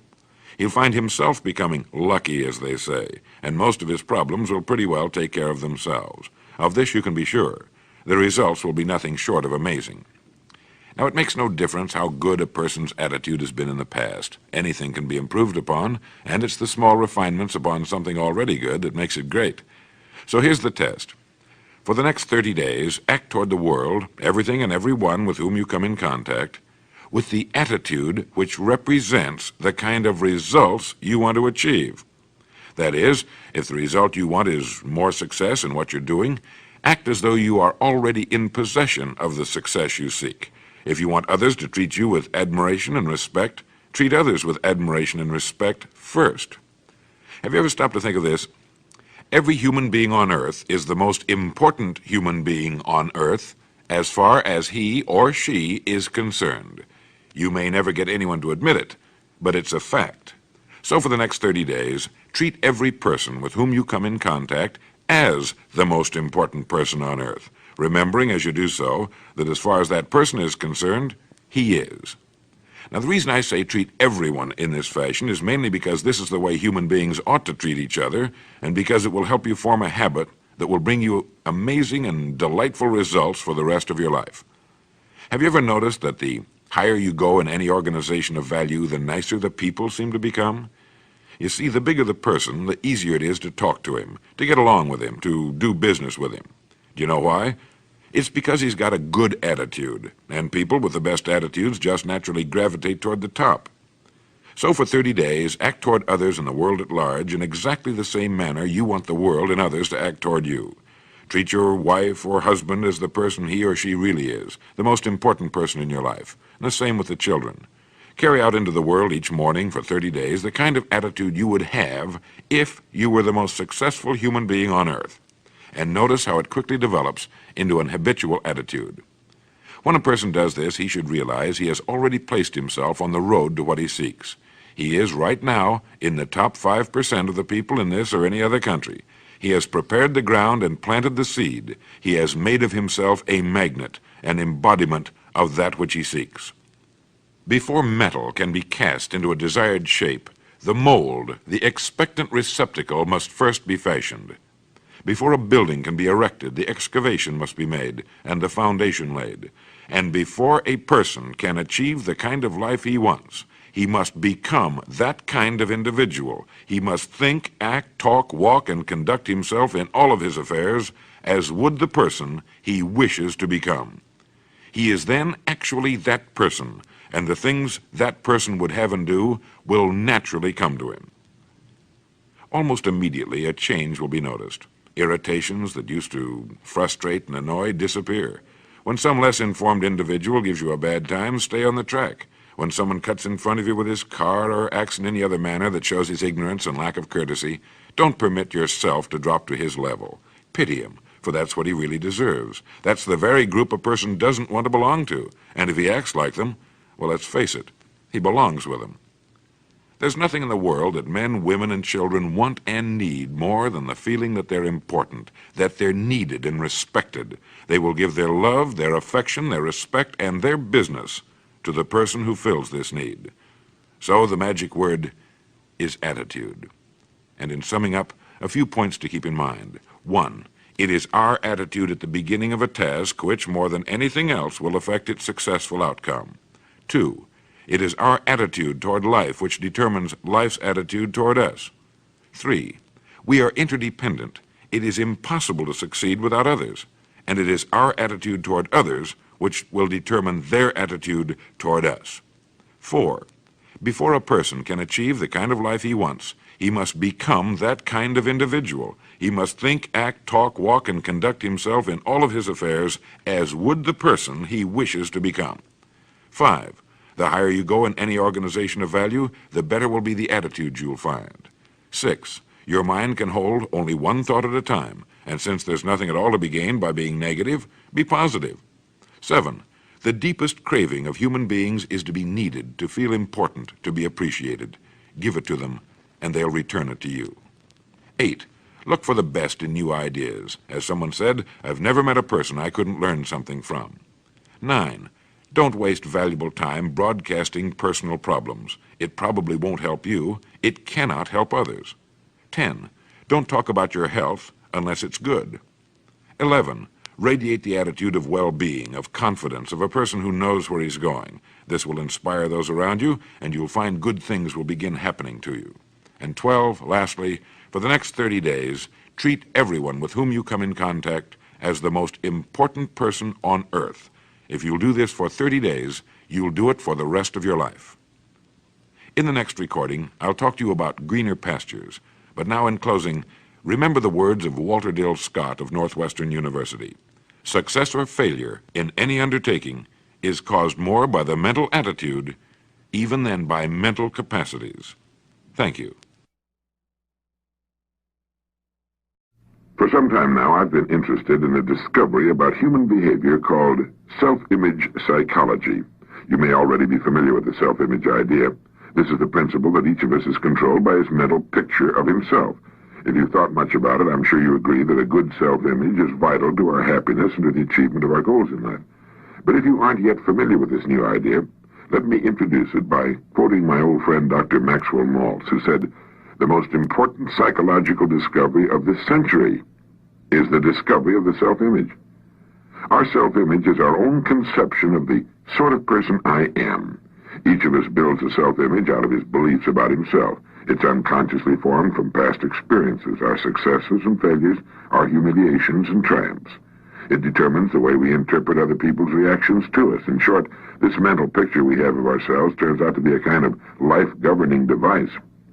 Now, that's the most significant part of the whole self-image principle, that our mental picture determines our interpretation of everything that goes on about us, our reactions to life and other people, our feelings, thoughts, actions, even our abilities.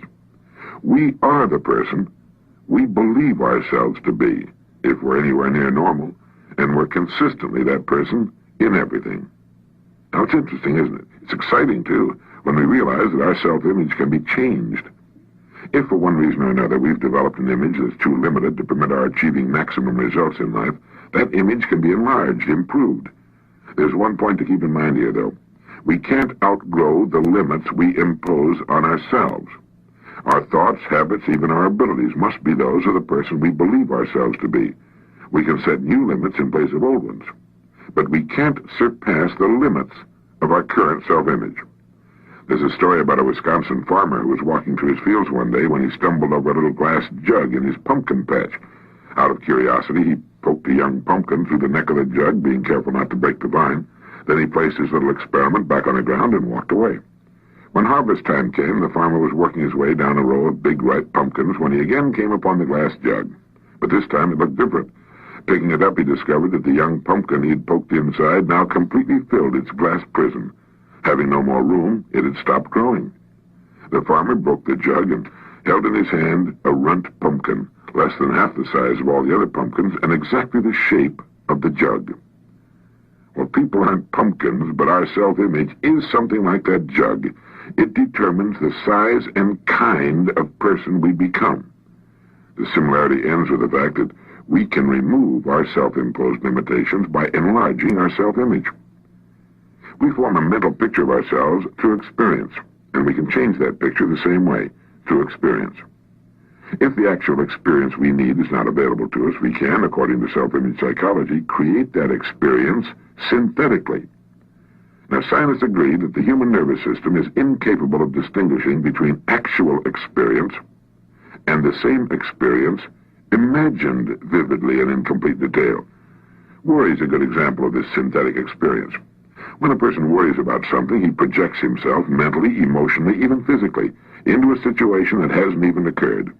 The man who worries intensely about, well, say, failure, finds himself experiencing the same reactions that accompany actual failure, feelings of anxiety, inadequacy, and humiliation, and eventually headaches and an upset stomach. As far as his mind and body are concerned, he has failed, and if he worries about it long enough, if he concentrates on failure intensely enough, he will upset himself to the extent that he will fail, and he'll get sick. Now, everything can be used in either of two ways, positively or negatively, constructively or destructively. Worry is the negative use of creative imagination. It's a negative synthetic experience. But most people apparently never realize that positive results, just as real as the negative results of worry, can be achieved through using our imagination constructively. Our minds are complex and marvelous, but like electronic computers, they can only act on the data we feed them. The man who worries about failure is unwittingly defeating himself. He's feeding his mind the wrong data. If he spent the same amount of time visualizing success as he spends thinking about failure, he could reverse the process of synthetic experience. Instead of anxiety, he could develop confidence, self-assurance, poise, and a feeling of well-being would replace apprehension. By concentrating on the success he desires, by synthetically experiencing that success, he can expand his self-image into that of a person for whom success is normal, expected. Why not practice holding the self-image of the person you most want to become? This is the person you can become. If you feel you'd like to enlarge your self-image, then I'd like to invite you to join me in some image building. During the next few weeks, listen to this message at least once a day. This way you'll firmly implant in your mind the concept of the self-image. Use your spare moments to concentrate on your goals and the greater success you seek. Analyze your past successes and formulate ways your success can be increased in the future. While on the way to work, between appointments, while waiting to see a client, these are all excellent times for directing your attention to positive, constructive thoughts. Put more into the positive use of your imagination than you ever put into its negative use, worry. You're merely reversing the same creative process. Now it's working for you instead of against you. Now, since the mind works best when we feed it only one set of instructions, do not worry if you can help it during the course of this exercise. Your creative imagination can enlarge your self-image appreciably in just 3 weeks, and it will if you just let it. Nobody pokes us into glass prisons beyond which we can't grow, but all too often, almost unknowingly, we set unnecessary limits for ourselves by holding a self-image that's restricted, inadequate for the full realization of our potentialities. Each of us is, at this moment, the product of all his thoughts and experiences and environment up to this point. Through thought, we can control to an almost unbelievable degree both our experience and our environment from here on. Whether or not we choose to direct our own course through life is entirely up to us. The important thing is to know that it can be done. This is Earl Nightingale, and thank you.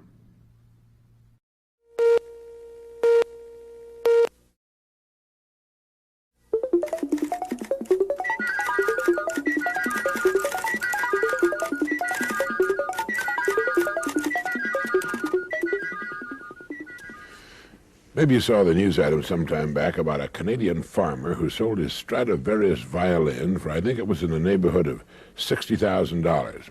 He sold it to the same New York City dealer he had bought it from many years before. The dealer paid him more for it than he had paid, and that's because, of course, the violin had appreciated in value over the years and because of the shrinking buying power of the dollar. But the farmer sold his precious violin by the world's most famous violin craftsman because, as he put it, I'm getting old and I have no children to leave it to. And by getting it back in the hands of the dealer, he knew that it would wind up with someone who would treasure it as he had. Antonio Stradivari, the Italian violin maker, lived from 1644 to 1737. That's 93 years at a time when the average lifespan was about 30. He worked alone, although later in his life his sons helped him. No committee advised him. No one made decisions for him.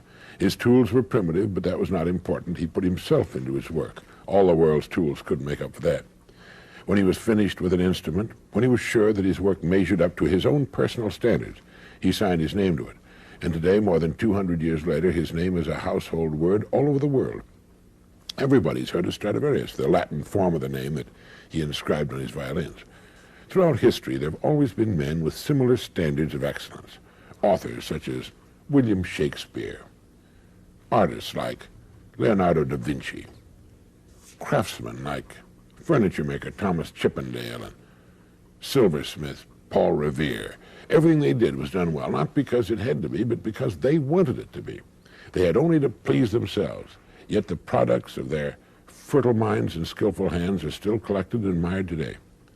What is it that causes one person to take pride in what he does, while others give little or no thought to the quality of their work at all, do you know? Of course, when we talk about Stradivari or Da Vinci, we're talking about great geniuses, towering talents who found their media and became great in them. There have been many other fine violin makers and artists who took just as much pride and care in their work, but lacked the same quality of talent. There are even today many thousands of craftsmen who will not turn out shoddy work and who are proud to sign their names to their creations. They're in the minority, perhaps. They've always been in the minority. But the respect for quality never changes. It still commands the highest price. It's still revered wherever we find it.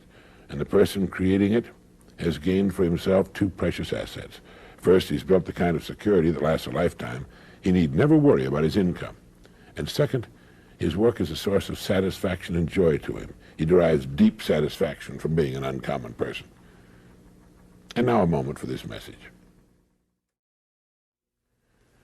People who set their own high standards to which they make themselves measure up lead enjoyable, exciting lives.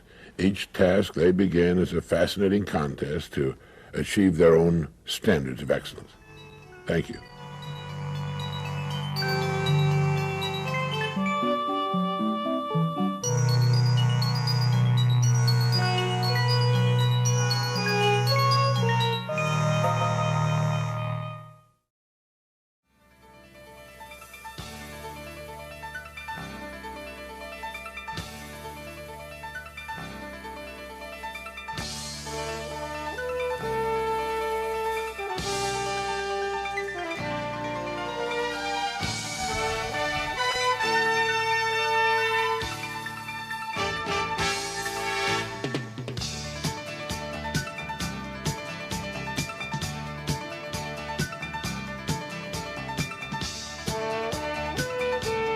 Hello, I'm Earl Nightingale, and I want to tell you a little story which could make a wonderful difference in your life. Now, if you already know about everything I'm going to say, you're a remarkable person, and according to the latest statistics, you belong to the top 5% of all the working people in the world. You're to be congratulated. If you don't know about the things I'm going to say, well, you've been holding yourself back, not only on the job, but you're also missing a big percentage of the greatest joy in life. I want to talk about your boss and your relationship with him. How you handle this relationship will determine your success or failure. It will determine how much money you make or do not make. And it will determine whether you're a happy person or an unhappy person. So let's talk about you and your boss. Who is your boss? You have only one. And every working person, from the president of the largest corporation to the shoeshine boy, has the same boss. He is simply the customer. There never has been, there is not now, and there never will be any boss but the customer. He's the one boss you must please. Everything you own, he's paid for. He buys your home, your cars, your clothes. He pays for your vacations and puts your kids through school. He pays your doctor bills and writes every paycheck you will ever receive. He'll give you every promotion you will ever obtain during your lifetime. And he will discharge you if you displease him. Now, sometimes, particularly in these days of, seemingly complex economics and big business, we lose sight of just what business is. It all started back during the most primitive times. A man, in order to fend for himself and his family, had to provide his own food and his own shelter. He had to do his own fighting and fashion his own rough clothes and crude weapons for hunting and materials for fishing. Later, he had to manufacture his own farming implements. In short, each man had to personally take care of every department of life. Now, naturally, it came about that men and women with certain talents appeared. One was particularly adept at fashioning spears, another at fishing, another at hunting, another at making garments, and so on. And it was only natural that soon these individuals found that they could best spend most of their time in the pursuit of that which they were most talented at and trade their production for the production of others. As a result, the man who made spears found that others would give him a share of their food, clothing, and so on if he'd provide them with spears. Thus, trade and commerce began. Now, it's far more complex today, but still based on the same principle. A person's money is the result of his production, and he trades it for things he needs and wants. And it's here that logical discrimination comes into the picture. Now, since his money is the result of his work, it's left to his discretion where he spends it. And it's here that he assumes the role of boss. He will spend his money only with those whom he feels have earned it. And this is as it should be. You and I are exactly the same way. If someone treats you badly in any way, well, you instinctively feel that he hasn't earned your business, and you'll withhold it from him. And our prosperity as individuals hinges directly on our attitude toward what we do for a living. The man who works on an automobile assembly line might not think much about the car at the point of sale, or about the family which will eventually buy and travel in that car. But that family pays his salary, and they will withhold the purchase of the car on which he works if it does not earn their respect and admiration. If you doubt this, even for a moment, think of the cars which once were popular and which can no longer be seen on the road. This applies to all products. Having earned a successful place in the economy should never be confused with keeping it. It must be earned every day, year in, year out. There's not a company that could not go out of business. Everything depends on how the boss is treated, the boss being the customer. And yet the customer is eminently fair, just as you are. He can be won back, and if he's treated with the importance he deserves, he can, in a few years, bring a lot of other people into your place of business. Now, let me tell you something you may not have thought about. If you got in your car and started driving across the country, you'd pass many thousands of businesses, from small restaurants, drugstores, grocery stores, and gas stations to great sprawling corporate complexes covering hundreds of acres and employing thousands of people. By simply looking at each one, you can tell how they're treating the boss. Did you know that your rewards are in exact proportion to your service? Well, that's right. We're paid exactly what we earn, but no more. And you can tell by looking at any business exactly what it has earned by seeing what it has. And it's the same with people. We get back exactly what we earn, but not a penny more. And this, again, is just the way it should be. A person might be underpaid for a while, but the scales of life balance eventually. And he will, in the end, receive just what he's earned. There are, of course, two ways in which we're paid for what we do. One is tangible in the form of money, and the other is intangible, but just as important. To many, it's more important. This latter form of payment comes in the form of inner satisfaction and in the form of joy as a result of accomplishment. It also comes in the form of satisfaction in position, in the standing it gives us. So each of us is paid in these two ways, money and satisfaction. There's a simple way to increase both of these forms of income, money as well as in inner satisfaction, and you'll be able to spend and feel the results. First, I want you to understand completely the great law which lies as the foundation of all life, business and personal. It is that our rewards in life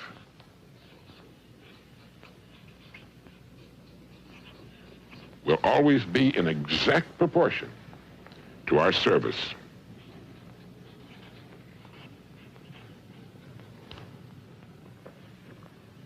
The more you think about this and observe people in business, the more you'll see the undeniable truth of it. Now try as best you can to estimate the proportion of your total ability you have been giving to your work. I don't think anyone gives 100%. I don't think it's possible to give 100%, day in and day out. I know I don't. But estimate what you consider to be the percentage you have been giving to your work. Would you say it's been 30%, 50%? Anyway, try to decide. Now, since your rewards will be in exact proportion to your service, well, you can increase your income, both financially and from an inner satisfaction standpoint, simply by narrowing the distance between what you have been giving to your work and the 100%, which it may be said you could give under ideal conditions. Now, you don't have to ask for a raise. The income will appear of its own accord and at the right time.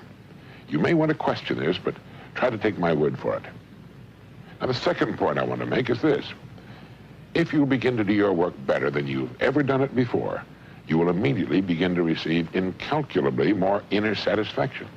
You'll also find what may have been a boring or uninteresting job will take on new meaning and interest. No matter what it is you do during the entire working day, try in every case to do a little more than you have to, more than you're being paid for, because unless you do more than you're being paid for now, you can't justify an increase in pay. And the third point I want to make is this. Each of us is interdependent. As I pointed out earlier, other people pay our salaries, buy our homes, clothe, feed, and educate our children. Therefore, we depend on others for our very lives, just as they depend upon us.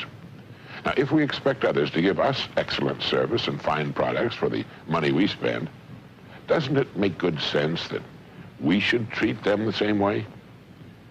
Every hour spent at our work should be spent in the attempt to give the best of which we're capable. A baker's dozen for the money our company's customers spend for our products and services, and with which our salaries are paid. A person who tries to get the maximum return for the minimum of effort is only kidding himself. Sooner or later, the scales will balance. They must, for that's the law, whether we like it or not. This kind of individual actually shrinks as a person, as a human being, and he has no real place in a dynamic and swiftly changing world. And the fourth point is to try each day to find some way in which the work you're doing can be improved. Now, here again, you're guaranteeing an increase in your income in both categories. We all know that the cynics will laugh at this. I know them, you know them. But I don't know one who could be said to be doing well, do you? I know lots of men and women who are at the top of their fields who live their lives every day in the way I've suggested. Rather than go along with someone who's never proved in his own life that he knows what it's about, I'd prefer to believe the one who said, "As ye sow, so shall ye reap." I feel, as I'm sure you do, that he was more qualified to speak than the know-it-all who's behind in his installment payments. Anyway, it's worth a test. If you follow my suggestions for the next year, you'll be a different person, living a rich, rewarding, and meaningful life. 4 things, all of them simple.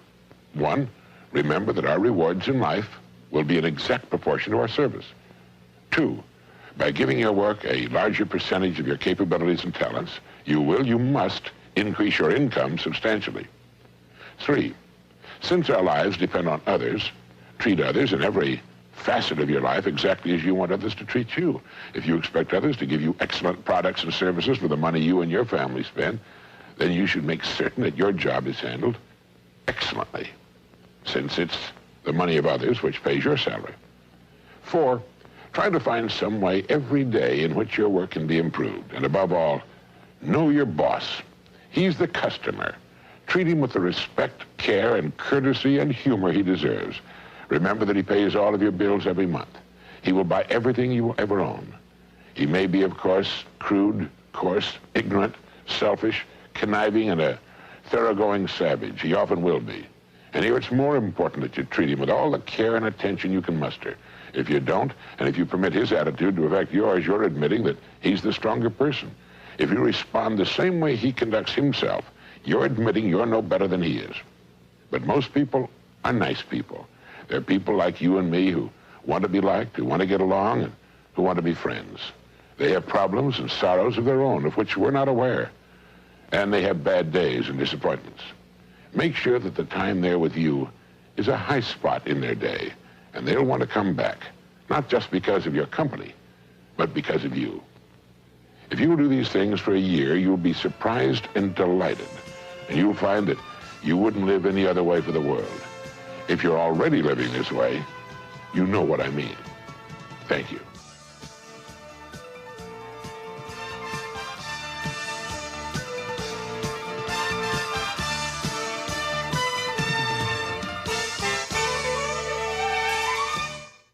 This is Earl Nightingale. I'd like to tell you about the strangest secret in the world. Some years ago, Albert Schweitzer, the great doctor and Nobel Prize winner, was being interviewed in London, and a reporter asked him, "Doctor, what's wrong with men today?" The great doctor was silent for a moment, and then he said, "Men don't think. It's about this that I want to talk with you. We live today in a golden age. This is an era that man has looked forward to, dreamed of, and worked toward for thousands of years. But since it's here, we pretty well take it for granted.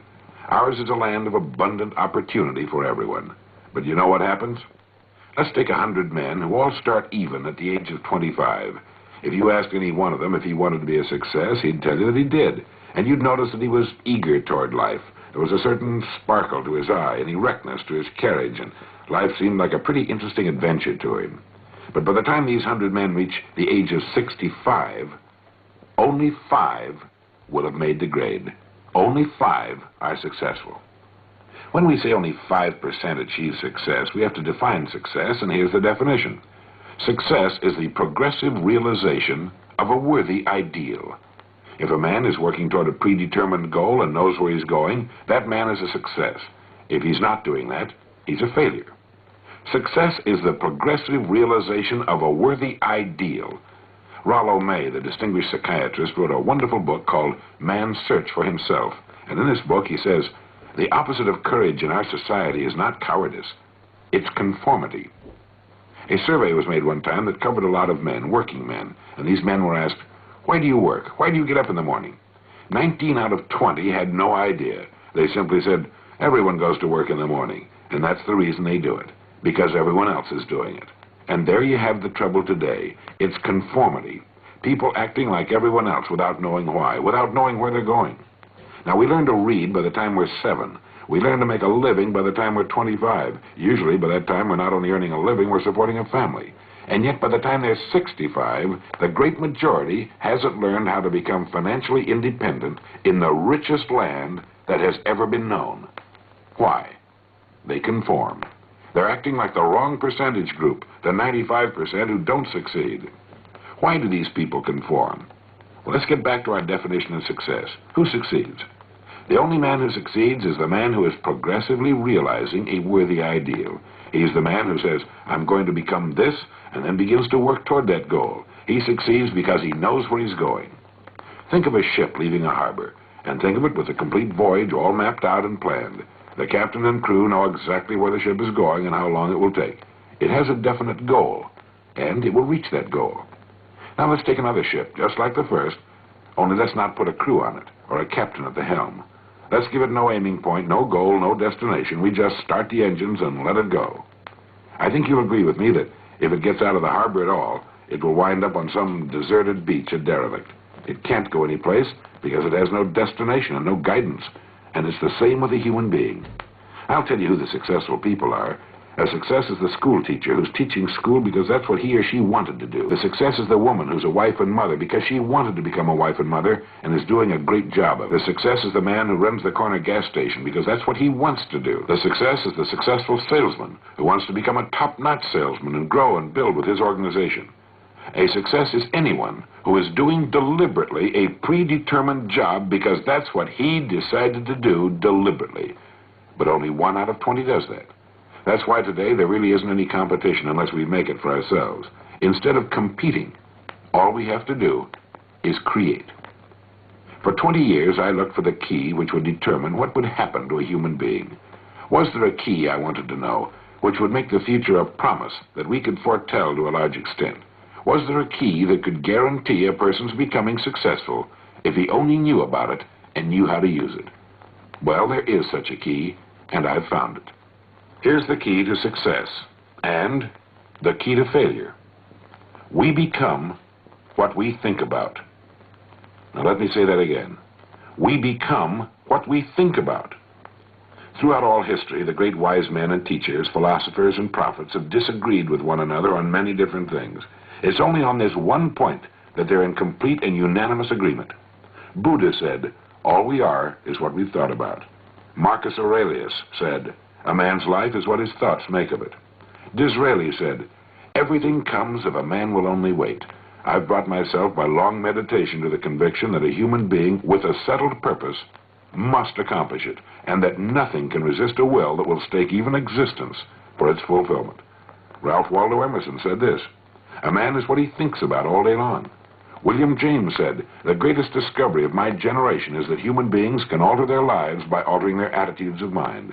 And George Bernard Shaw said, "People are always blaming their circumstances for what they are.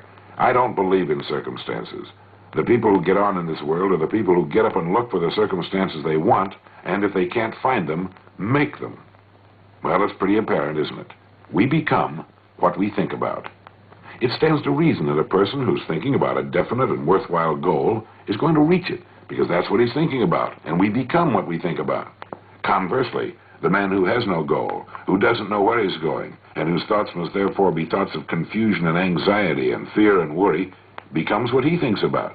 His life becomes one of frustration, fear, anxiety, and worry. And if he thinks about nothing, he becomes nothing. You see, the human mind is the last great unexplored continent on Earth. It contains riches beyond our wildest dreams. It will return anything we plant in it. Now, you might say, but if that's true, why don't people use their minds more? Why don't they till their fertile mental soil? We have the answer to that, too. Our mind comes as standard equipment at birth. It's free, and things that are given to us for nothing we place little value upon. Things that we pay money for, we value. The paradox is that exactly the reverse is true. Everything that's really worthwhile in life came to us free. Our minds, our souls, our bodies, our hopes, our dreams, our ambitions, our intelligence, our love of our families and children and friends. All these priceless possessions are free. But the things that cost us money are actually very cheap and can be replaced at any time. A good man can be completely wiped out and make another fortune. He can do that several times. Even if our homes burn down, we can rebuild them. But the things we got for nothing, the really valuable possessions, we can never replace. The human mind isn't used merely because we take it for granted. It can do any kind of a job we assign to it, but generally speaking, we use it for little jobs instead of big important ones. Universities tell us that most of us are operating on about 10% of our abilities. Decide now, what is it you want? Plant your goal in your mind. Give yourself direction and a destination. It's the most important decision you'll ever make in your life. You see, the very law that gives us success is a two-edged sword. We must control our thinking. The same rule that can lead a man to a life of success, wealth, happiness, and all the things he's dreamed of for himself and his family, that very same law can lead him into the gutter. It's all in how he uses it, for good or bad.